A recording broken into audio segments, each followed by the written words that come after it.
Welcome to the Voices for Voices podcast and TV show, sponsored by Redwood Living. Thank you for joining us today. I am Justin Allen Hayes, founder and executive director of Voices for Voices, host and humanitarian. You can learn more about Voices for Voices on our Instagram, Facebook, and YouTube channel at Voices for Voices, and also on our website at voicesforvoices.org. Voices for Voices is a 501c3 nonprofit charity organization, otherwise referred to as an NGO, that survives solely on donations. So if you are able to, please consider heading over to voicesforvoices.org to help us continue our mission and the goal and dream of mine to help 3 billion people over the course of my lifetime and beyond. Or you can also send a donation to the mailing address of Voices for Voices at 2388 Beckett Circle, Stowe, Ohio, 44224. Or we're also on the Cash App at Voices for Voices. Are you or somebody you know looking for a volunteer opportunity? If so, you can reach out to us today at our email address at president@voicesforvoices.org. Now, I founded Voices for Voices to provide a platform for folks to share their stories with others as we work to break the stigma around mental health, accessibility, and disabilities, helping people get the help they need and also helping them prepare or transition into the workforce with the Voices for Voices Career Center, where we connect talent with opportunity for both job seekers and employers alike, from coast to coast and in every industry and job level. And who can forget about merchandise? The Voices for Voices merchandise shop is finally up and running at voicesforvoices.org/shop, where shipping is always free. And again, all donations are 100% tax deductible. Today, we are very blessed, grateful to have our guest with us today, joining us from Louisiana. And right off the bat, his first name is my last name. And so we're going to have a great conversation with this young man about his story, the books that he's written and is in, empowering others that they can do anything, that they can dream, that they can be a superhero. They don't have to have a cape or any other special powers, that they can dream regardless of how they are. And that inspiration we're going to be bringing to you today via our guest. So I want to introduce our guest for today. Joining us from Louisiana, Hayes Smith is with us. Hi. Thank you for joining us, Hayes. I, as well as people that I know and close to, are very inspired by you, but by what you have done and what you're continuing to do. Receiving that award at your school, I was able to find that video. That's awesome that you're able to do that, and such an inspiration to, I think, anybody who comes across you. So maybe we could start out by before the books started to come in your life. You were you're still growing up, but earlier in life you're growing up, and you're noticing that you can find ways to help others just by being yourself. And feel free to take the conversation wherever you'd like, cover everything or something else. You want to start? Yeah, go ahead. Just tell them about your life. Yeah. Oh, so when I was born, I had a right limb deficiency, or that's what my mom tells me. And my whole life, I've had my right leg. Like, I didn't have my right leg my whole life. And I've done a lot of things since then, and I've done a lot of fun things. Like, I played basketball, I played golf, and I really enjoyed everything. And I did karate. And my whole life, I've been doing good stuff. Tell me about your leg. Oh, and my leg is from POA in Orlando, Florida. Okay. So I have one in Louisiana. Tell them how long you've had it. I've had it for like maybe a few months. Well, when did you get your first leg? Oh, when did I get my first leg? Probably like when I was like 1 or 2. One. One. Yeah. So I started walking when I was like 2, and my whole life I've had a robot leg. So basically, I've never not have a robot leg. But that hasn't stopped you from having, from what I see, a good life, a normal life. You're able to do so many things, and I think sometimes, and maybe your mom can answer part of this. I think sometimes maybe in society and people learn about a deficiency in some manner and think that okay, they're less than or they can't do certain things. And well, maybe there are certain things that not able to do. There's a lot of things that they are able to do, and Hayes, you are, and that's, I think, just by that by itself is an inspiration of just showing, by the actions, by the videos, the things that you're doing. You're just being yourself. You're just being a kid. And I have a 4-year-old daughter, and just really hope that she has that drive and inspiration, wanting to help others in whatever comes her way. So maybe you can touch on that, Mom. Yeah, absolutely. So we found out about Hayes's leg about 2 weeks before he was due. So we, as parents, and if there are parents listening, there are things you feel like you almost grieve, things that being a parent, that you have these ideas of what your kid's going to do, what your kid's going to be, and they're big ideas, of course, because you want the best for them in every way. And so those first few weeks, as we were kind of waiting for him to arrive, and then when he did arrive, you go through a little bit of a grieving process. Knowing now, I mean, he's 9, and so now where we are is very different from where we are 10 years ago. But you have these ideas of things that he won't be able to do. Will he be able to play baseball? Will he be able to? Because we just didn't know. It was an unknown thing for us. And I think the best thing that he's taught us is he humbled us a lot, just in learning and thinking we know nothing. There is a bigger picture here that we're not in control of. And as a parent, you have to kind of let a lot of things go. I mean, you have a 4-year-old, so you have to let a lot of things go, and a lot of your ideas don't translate. And so he humbled us in the fact of things that we thought, even whether we voiced them or not, that he wouldn't be able to do. He was, and he surpassed a lot of things that we really weren't expecting. We didn't know anything about limb differences. I didn't know anything about pediatric prosthetics. I didn't even know what this path would look like. And so for us, which was actually a blessing, because he was our first child, so we didn't know what we were doing anyway. And so we just kind of said, look, we'll figure this out as we go. And what he's taught us is we really know nothing, that he will figure it out. He crawled differently, but he figured out how to do that. He walked a little bit later, but he had a walker. And then one day he was at physical therapy and didn't need it anymore. He's a great swimmer. So things that you just aren't really expecting. He taught me more than anything to just let the things that I thought and my preconceived, to just throw them out the window and just kind of buckle up for the ride is the best way I can really describe it.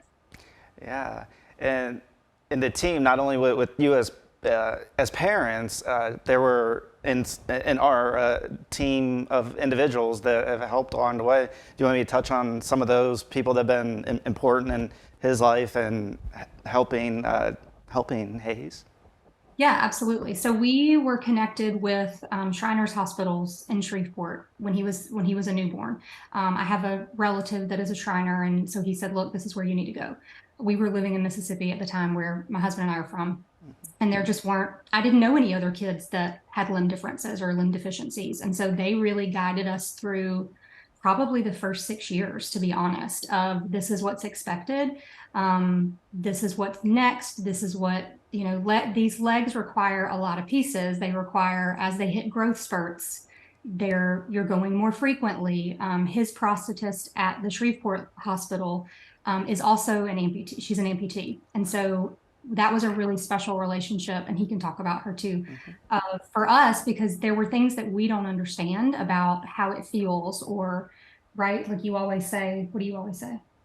We don't know how it feels. Yeah, we don't know how it feels. And so having Jillian was a great segue for us to really understand. He felt more comfortable because he could say the things to her and she would say, yeah, I get it. I'll make that adjustment, where we don't know how it is. And so that created a good relationship with us. And then what it ended up doing was we met other families that had kids with limb differences, some arms, some legs. We met a family in West Virginia that has it's the opposite leg, but it's the same hip limb deficiency. So she was a great resource for me as a parent to say, and she's about 1.5 years ahead of us. So when we would get to that next stage, I would call her and say, okay, what do I need to expect when I go to this appointment? And they're unknown to a lot of people is there is a huge community of limb difference families, and there are camps and sports that they play, and there's a golf association, and there's adult athletes and Paralympians that sponsor these kids. And so we just were blind to that. We've never had anyone in our families, be an amputee or anything like that. And so it's opened our eyes a lot to, we felt very alone at the beginning. And then as we started meeting other people, it got bigger and we realized, oh, there's a lot of us. It's just not as well known. What do you think? Yeah. Tell them about Shriners and Julian. Oh, Shriners is awesome. So is Julian. They invited us to our 100th anniversary. It was awesome. I had a ton of people. And the food was delicious. I love it. That's important. Things when you're 9, right? And they're really nice to people, and they help more people than just me. And I can't even count how many people they've helped so far.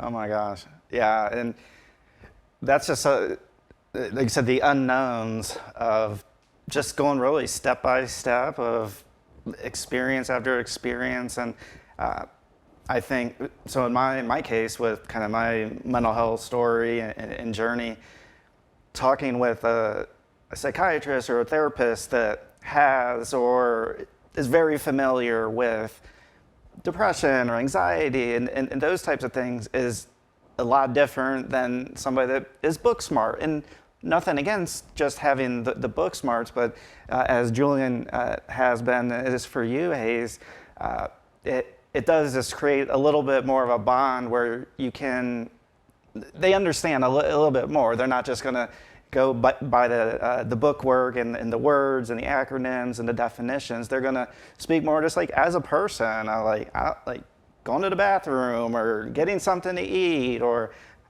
whatever these small things are. And I think that's important really for anyone, even kind of using the analogy with a baseball team, having a coach that played the sport at some time, whether they were a pro, doesn't matter, but just having that knowledge can have some of those conversations that you have been able to make. Can you maybe just talk just a little bit about Julian, and not that you have to know like a specific example, but just how it made you feel, like that you were able to relate to somebody and they were able to relate to you, not only on the deficiency, but just how to live, how to do the daily things we do. First of all, Julian knows how I feel because she is also an amputee, and whenever I need something for her to adjust, she always understands because she knows what I'm talking about. And people who have a connection, I can't remember his name, but we used to go to a camp called Pirate Camp. That's Nick. And Nick Stillwell. He is? Okay, Yeah. so Nick is an amputee too, and we are friends. And I have more friends that are also an amputee, and we have a really good connection because we all understand what it feels like to not have a limb. Wow. So the community support with Shriners, but then even in the school system, and I don't know this, was there support kind of from the get-go as you were stepping through the process where Hayes was growing up and starting school? Was that embraced, or was it kind of a work in progress? It kind of both. And so we moved to Louisiana when he was about a year and a half old. And so he was in a big, like a Mother's Day out preschool kind of program. So a few days a week. And so really until he went to first grade almost, we would meet with the teachers before, the session would start and kind of explain, because at that time he was not really mobile, but he was wearing his leg, not all day. And so, because he wasn't even 2 yet. And so just explaining like, it is a different process about the bathroom. It is a different process. Back then he was in diapers. And so really kind of walking it through. What we've always tried to do is we've really tried to be an open book. I'm not easily offended. And so I would much rather people just ask questions than them feel wary or, so I've always been just ask, or just that makes me more comfortable. If you just say, look, I have a question about this, because it is different and it is something that we're used to it. I have a funny story about he would not wear his leg all the time. And so you would find it in random places. Like you might come into our house and it's on the dining room table, or, we're going on vacation and yelling to each other, like, make sure you have the leg, things that you never think you'll say as a parent. That's our life. And so we just try to be as open with it as we can. And so meeting with the teachers we were really lucky in that all of his preschool teachers were wonderful. And he was in a really great environment.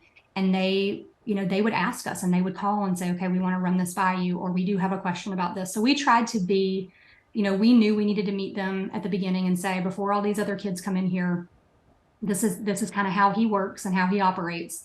And then being open to he was at the same preschool until he went to kindergarten.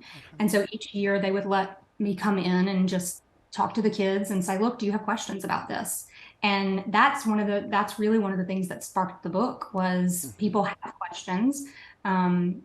Let's start more conversations about it. So we were lucky in that we had a good school environment with good, smaller classes and stuff. And then he was in kindergarten the COVID year. And so we didn't finish that year. So he's at a smaller private school now. And the same thing, his first year was first grade. And so we did the same thing. We met with the teachers early. We had met with the administrators and said, look, this is, we're here. We both work from home. And so we said, we're 10 minutes away. If something happens, call us. But the school that he's in, he goes to a school called North Lake Christian, and they're wonderful. And the nurse has learned how to make leg adjustments. And, because there are things that like the knee comes apart at recess, or, we've been places and the foot has fallen off. And so that to us is just our life. And we travel everywhere with tools and WD-40 because things squeak, things that so we just try to be as communicative as we can, because not that it's abnormal, but we really want to normalize it. And we really want people to just be everybody. I don't want to say everybody, but the majority of the population is different. We're not all the same. And some people battle physical things. Some people battle mental things. And so the more conversation that we can have, it helps us, honestly, because it gives us a place. For the first little bit, people were scared to talk to us about it, and they were scared, they didn't want to hurt us. And so by bringing it up, they felt like, well, I don't want to ask because I don't want to offend you. And I'm like, this is our everyday. So there's not anything, we don't know anything either. But I think what he's always been great about, and I'll tell that he was so little. I was picking him up from preschool one day, and I was worried.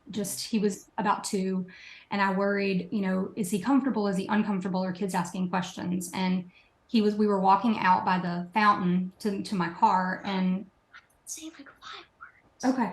And a little kid pointed at his leg and said, what's that? And he looked at him and he said, oh, that's what he used to say. He couldn't say TH. So he said everything was a D. So he was like, that's my leg. That's just how I walk. And he kept walking. And I thought, okay, he's going to be fine. Do you remember that? No. I didn't think he would. That's awesome. And probably from that day on, it made you feel a little bit more at ease, knowing that he wasn't embracing, he was just living. He was just being this living life. So you mentioned sparking the conversation for the first book. Can you talk about maybe that process and what that was like, and and let people know how to get it, and we get in the second book. So anything you want to share? You want to talk, or you want me to talk first? What do I talk about? Okay, well, I'll start and you can jump in. So as he started, we started reading more. I have a bachelor's degree in English, so my ultimate thing was I wanted a kid that was a reader. And so I kind of forced it in that we read a lot of kids' books. We read to him before bed every night. It was just something that is important to me. And there aren't a lot of kids' books with limb differences or that we could find. And so he would ask, like, are there any books about kids like me? Or he just wasn't seeing himself represented in anything. And it really started just as a resource for the families that come to Shriners because of HIPAA and things like that, they can't share information from families. And so I would always say, look, here's my information. If there's a parent that comes in with a kid like Hayes, please give the mom my number. Because you do feel a little isolated, especially at the beginning. The beginning is hard. And I thought, okay, if we can make this book happen, even if it's a softback and it's not anything big, and we can give this to the hospital and we can say, look, when a family comes in, give them this book, let the kid read it. And so that's really where it started. And I wrote it quickly, and then Hayes and I, would run through it together, and he had a lot of thoughts about the illustrations and what was in it, and we wanted our dog in it, and we really wanted it to look as much like him as we could, because I just wanted him to have something to say, this is my story, and this is what makes me cool and different. And it just became something really fun for us to do together. You want to talk about it? Yeah. Tell them about the book, the first book. Oh, the first book was about just like telling kids that they can do whatever they want to do with, even if they don't have a limb or something. And it was also really good because everybody started to know me and they started to not care if I had one leg, and it was just a big moment of my life because I was in a book. And then what about the signings and stuff that you've done? And the signings, they were fun, but also kind of annoying because I had to sign like 1,500 books every day. Yeah. And see just random people walk up and take one. That's so awesome. So you said it was a big moment in your life. So how can you describe maybe a little bit more like how it makes you feel that knowing that more people are going to relate to you, and it might make them and their families, like your mom, be able to relate to, okay, I have a child, or I have a niece, or I have a nephew, and here's a book, and I can read it to them, and the world isn't all perfect. It's not this idealistic. So to have all shapes and sizes, and to have those moments, how did that make you feel? Besides the signings and that, just maybe the process of knowing that you were gonna have a book, and you can literally go to anywhere, a job interview, and say, okay, here's the book about me, and how you're helping people. I felt great because I knew that I was helping people, and it was also really fun because I got to go a lot of places because I was in a book. And it was just really fun, and I was really happy because I knew that kids like me are starting to believe that they can do more just by reading books. Oh my God! And you're very articulate. For maybe that's the English and the reading coming through. I mean, I'm very impressed in that, and very concise. And I could learn a few things of tightening up some of the ways I try to express things. So the second book, how did that come about? So Hayes had a lot of input in. So when I wrote the book, the first book, he was 5, and so by the time it came out, he was 7. So because obviously the process is long, and then we were ready at the beginning of COVID, and so the printer shut down, and so what we thought would be early 2020 ended up being late 2020, and then we couldn't do signings, we couldn't do the traveling like we wanted to.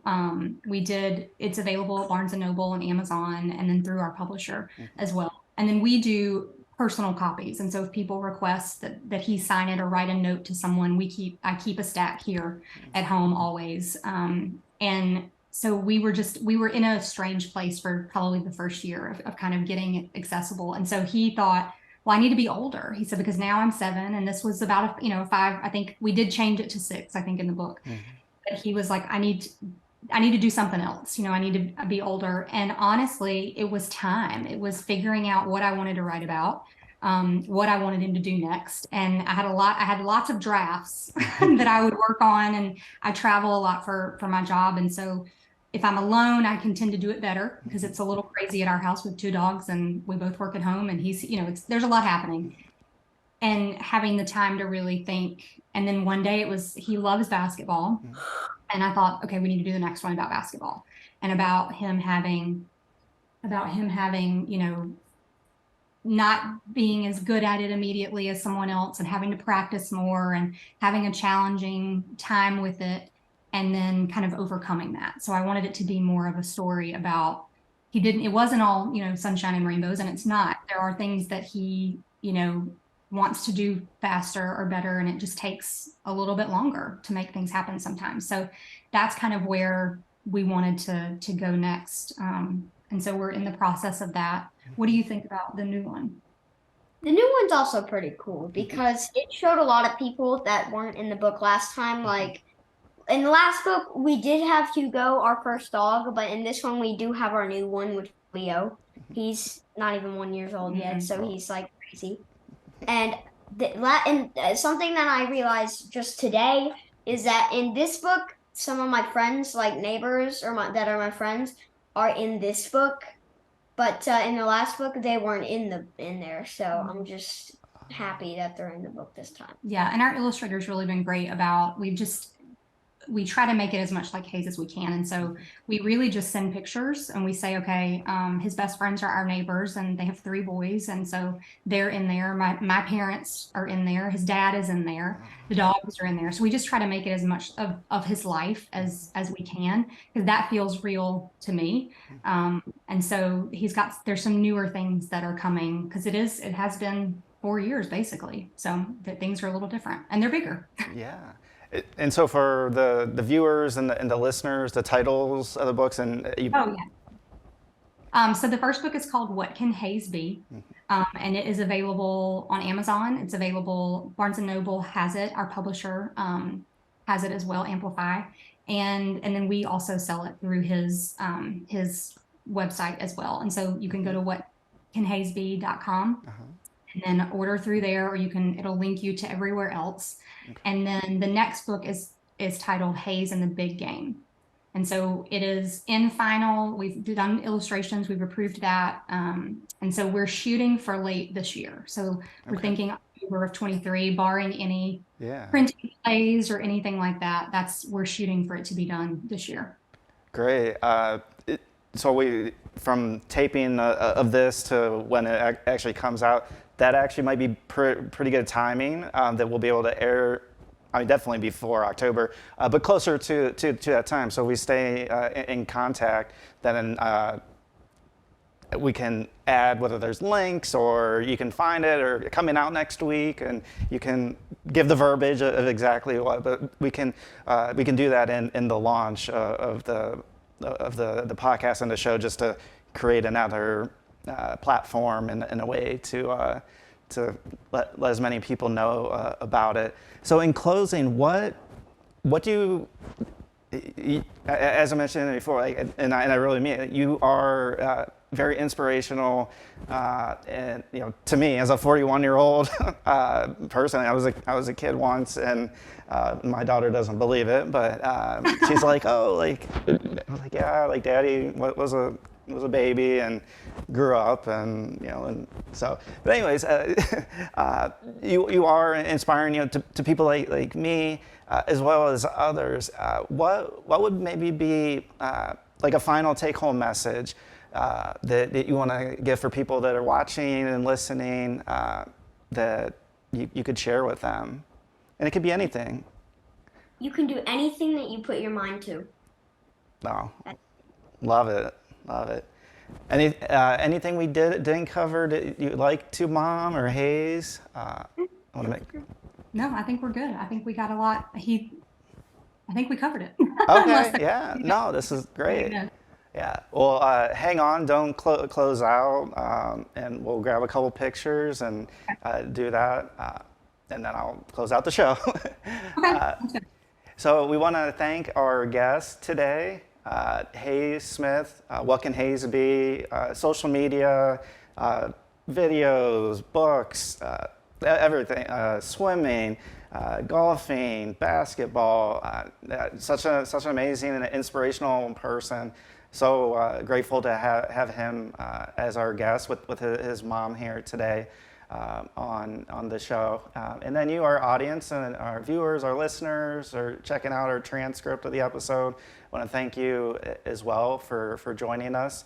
And until next time, I am your host, Justin Allen Hayes, founder and executive director at Voices for Voices. And we hope you have a great day. And please be a voice for you or somebody you know.